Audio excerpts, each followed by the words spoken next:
So what we're going to do now is ask our Piper Cormac to come forward and pay a Piper's Lament for the fallen. So Cormac, if you could step forward, please. And ladies and gentlemen, if you would care to take this in a sombre mood to reflect on those that our reenactors represent, the real soldiers and civilians that were victims of wars and took part in conflicts through the ages.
Thank you, Cormac. That was absolutely terrific. Now, ladies and gentlemen, we hope you will now join us in observing a minute's silence. And if you would be prepared to stand, we would appreciate it, because in doing so, you'll be helping us to honour our servicemen, particularly those today, serving abroad today, who are fighting right now, and as we know, can lose their lives in combat. And at the end of this minute's silence, this will be marked by the firing of an artillery piece, or two artillery pieces for the American Civil War Society. So ladies and gentlemen, if you care to join us, we're now going to start our minute's silence now.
Ladies and gentlemen, thank you very much indeed. Now, we know for a fact that those servicemen that hear about what we do, and at our other shows when we give them a minute's silence, they really do appreciate it, but the bit they appreciate most of all is that you join us with it. It's absolutely terrific. So now, ladies and gentlemen, we have our line-up, and we're going to make a bit of noise now. So I would invite all our firing troops to load for a mass volley, and our artillery will be reloading as well.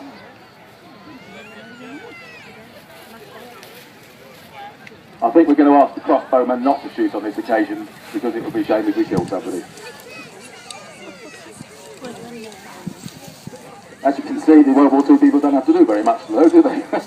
American Civil War people take a bit longer. And if we had a medieval octopus here, one of the first firearms, we'd probably be waiting all day for them to load, which is probably why the 100 Years' War took so long. Unfortunately, we haven't got one.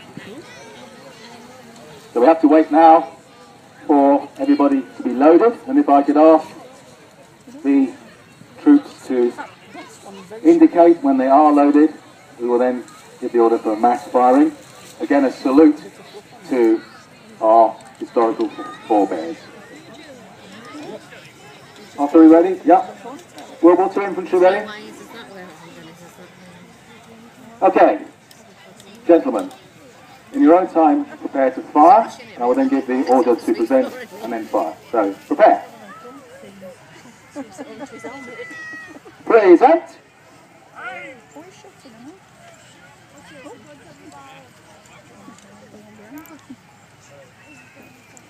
Fire! Wow, impressive or what, ladies and gentlemen? Give them a round of applause, go on. Now, don't forget, if you thought this was great and you think you'd like to have a go at this, well, all these groups are volunteers and they're always looking for new members. So if you fancy being a Roman, or a medievalist, or a Civil War soldier, or a paratrooper, or a soldier of the Wehrmacht, or a Russian, or an artilleryman, or a truck driver, your chance is here today to meet these fantastic reenactors and to find out what it takes to join. They'll be back tomorrow doing exactly the same thing again, only I think this time the Germans are going to have a bit of a harder time in the World War II battle without giving the plot away too much. I'm now going to ask the troops to do one last present arms to all of you in their own inimitable style, and you can see how different it is depending on the era, whether they present arms or wave their swords around or chuck their javelins or shoot in the air or whatever. Present arms is one of those things they would do for a general. So you can all pretend on the hillside that you are a general and you've come to see what's going on. However, I would ask our reenactor general to step forward to take this general salute. So if I could ask our reenactor portraying General Bernard Montgomery to step forward, please. He would come forward and he can take the salute on behalf of all British officers in the past. So where's General Montgomery gone? There he is. If you would like to take centre stage, please. Centre stage. Now, as you can tell, reenactors come in all shapes and sizes and all ranks. And it's quite rare to have general officers that are recreated.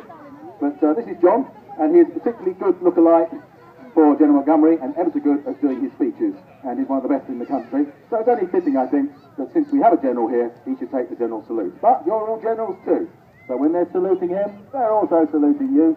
And when they saluted you, I think you should clap them at the end to salute them back. All very circular, isn't it? So, reenactors, prepare to give general salute.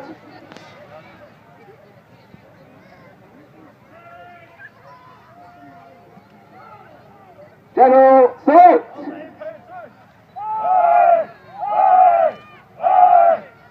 So on our way to the Romans, and we have our medievalists with their flags down, muskets raised upwards, the rifles present arms to the British.